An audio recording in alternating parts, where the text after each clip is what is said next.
দেশ বদলানোর জন্য একজন ব্যক্তির প্রয়োজন, হাজারজন ব্যক্তির নয়। নেতাজি সুভাষচন্দ্র বসু, গান্ধীজি, ভারতের বিখ্যাত প্রধানমন্ত্রী ইন্দিরা গান্ধী, নরেন্দ্র মোদী, মমতা ব্যানার্জি, এই রকম রাজনৈতিক ব্যক্তিত্বরা সমাজে এক এক ধরনের পরিবর্তন নিয়ে আসেন।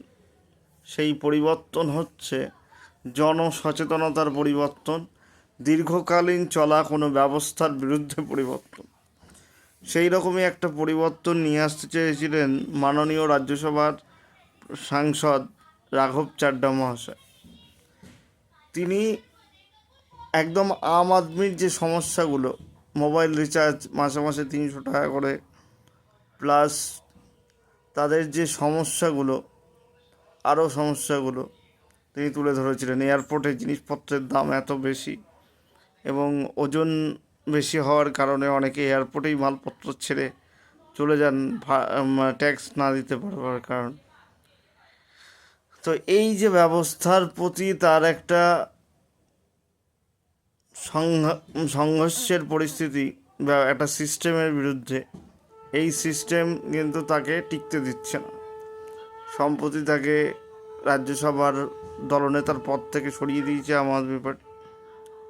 কিন্তু একটা জিনিস বুঝতে হবে, তিনি কাদের জন্য এই কথাগুলো বলেছেন? আপনার আমার জন্য, হ্যাঁ, আমাদের মতো সাধারণ মানুষের জন্য।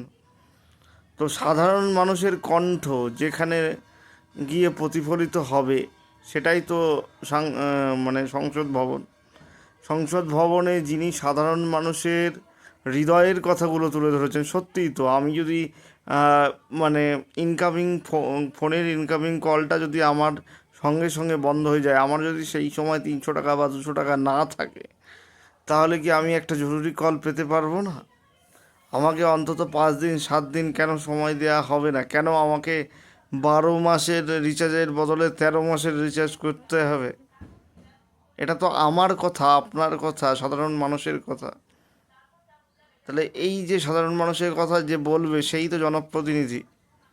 তাহলে সেই জনপ্রতিনিধির পাশে তার শক্তি হয়ে জনগণকেই দাঁড়াতে হবে, জনগণকেই এগিয়ে আসতে হবে। কেন জনগণকে এগিয়ে আসতে হবে, জনগণকে দাঁড়াতে হবে? কারণ জনগণের হয়ে যদি জননেতারাই কথা না বলেন, তাহলে জনগণের মতামত কিভাবে প্রকাশিত হবে? কিভাবে গণতন্ত্র প্রতিষ্ঠিত হবে? কিভাবে গণতান্ত্রিক সমাজ ব্যবস্থা সফল হবে? হচ্ছে for the people by the people কীভাবে সত্যি হবে? সংবিধানের আত্মা বা সংবিধানের যে প্রস্তাবনা, যে জনগণের সার্বভৌমত্ব রক্ষা করা, জনগণের স্বাধীনতা রক্ষা করা, তাদের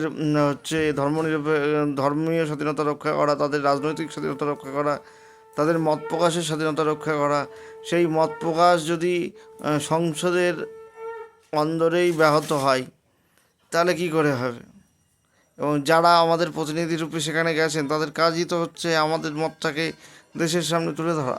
তো উনি সেই কাজটাই করেছেন এবং আশা করি দেশের সর্বস্তরের জনসাধারণ তার পক্ষে এবং তার জন্য মত প্রকাশ করবেন, তার পক্ষে দাঁড়াবেন এবং তার পক্ষে দাঁড়িয়ে অবশ্যই তার শক্তি হবেন। কারণ একজন সাধারণ জনপ্রতিনিধি, একজন এমএলএ, এমপি, তাদের কাজই হচ্ছে আমাদের কথাগুলিকে পৌঁছে দেওয়া সরকারের কাছে, এবং তিনি সেই কাজটা করেছেন।